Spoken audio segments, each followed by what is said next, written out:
Virginia here with Jenny Lee Gems. I'm going to show you how to start your pine needle basket. I've got this little copper center Hamza hand, and I happen to now have some of the metallic copper thread.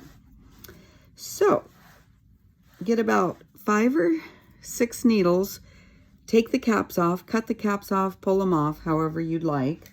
Remember, don't pull all your caps off until you are going to use them because they can dry out. So just tie a little knot. Put your 5 or 6 pine needles in there. Leave a little tail, at least like a 1/2 inch, maybe 3/4 of an inch. Now I double it up because I don't want them slipping out. Okay, then you have your needle attached to the other end. And I usually start over on the right side about the middle. And I know that's where I'm going to always have my starting point, so I'm going to make changes there. So right about the middle, pull your thread through. Then we want to secure the pine needles. Now you can either secure them to the top and cover the top if you'd like. I usually secure to the side to make it even. Or you can go through once and add beads. I'm not going to do that in this instance. There's a lot of different things you could do, but for beginners, this is the easiest way. Tie it to the side.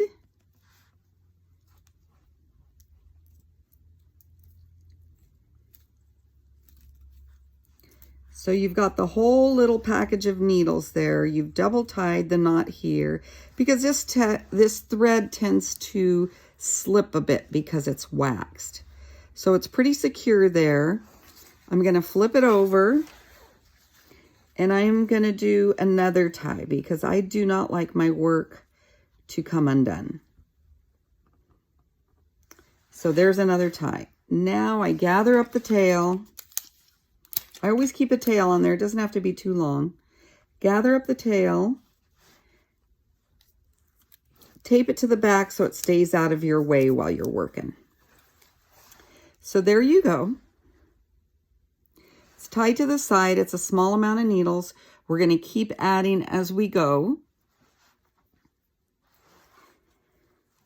So to do this basket, you can start by just going through the next. You can secure it if you want it to be very secure. You can go through here, the first hole again. That way you've got 2 stitches in there. It's nice and secure. And you can wrap up and over, go through the next hole, add some more pine needles.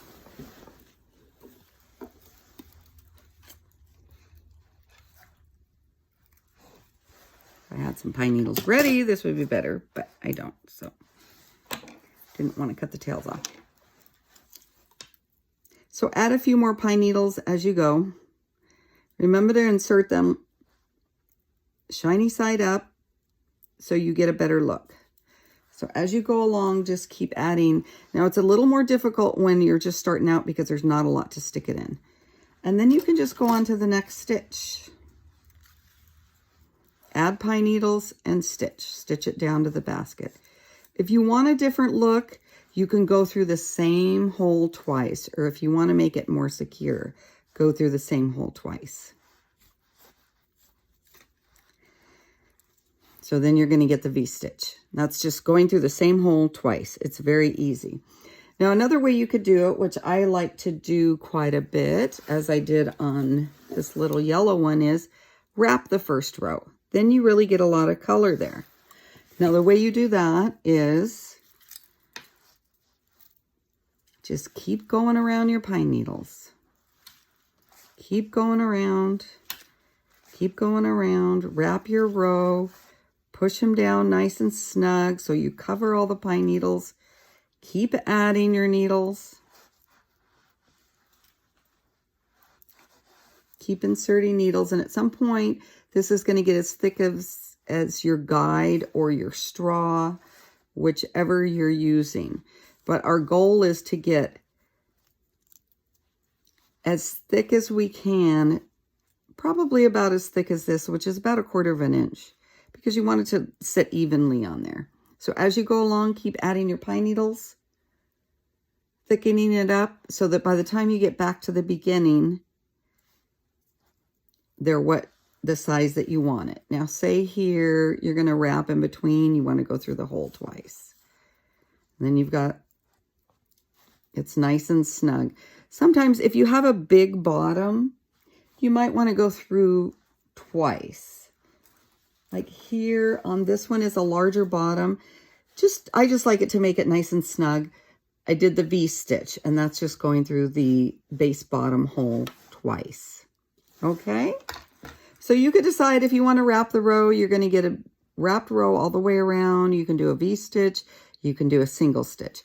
Just make sure you leave this tail here and watch the video on how you're going to do the second row, because you're going to trim this. When you get to this point, you know your basket's secure.